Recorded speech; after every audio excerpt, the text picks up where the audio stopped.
A moss, like all other plants, undergoes a complex life cycle in which the generations alternate between haploid and diploid forms.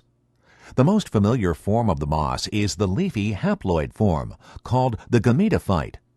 Gametophytes are either male or female.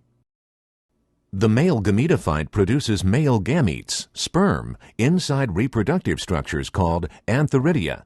The haploid gametophyte produces these haploid sperm by mitosis. The female gametophyte produces a female gamete or egg inside each of many female reproductive structures called archegonia.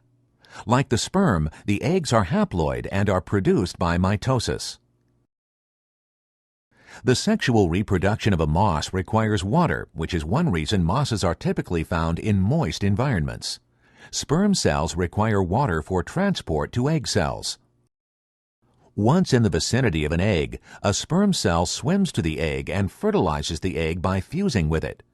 The fusion produces a diploid zygote, the first cell of the next generation, called the sporophyte generation.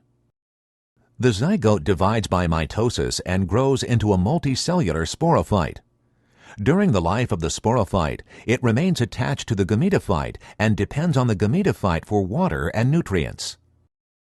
As the sporophyte continues to grow and elongate, the surrounding gametophyte tissue keeps pace, but eventually cracks at its middle. The remaining hood-like tissue at the tip, called the calyptra, protects the growing sporophyte.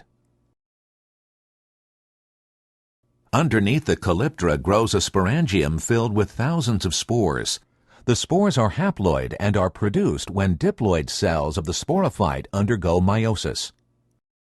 When the top of the sporangium is shed, it reveals a ring of teeth-like structures holding in the spores. These teeth are highly responsive to humidity. They arch in and then out again as they absorb water and then dry out. Each time the teeth open out, the spores are released to the wind. A spore that lands on moist ground will germinate, producing a filamentous elongating structure called a protonema.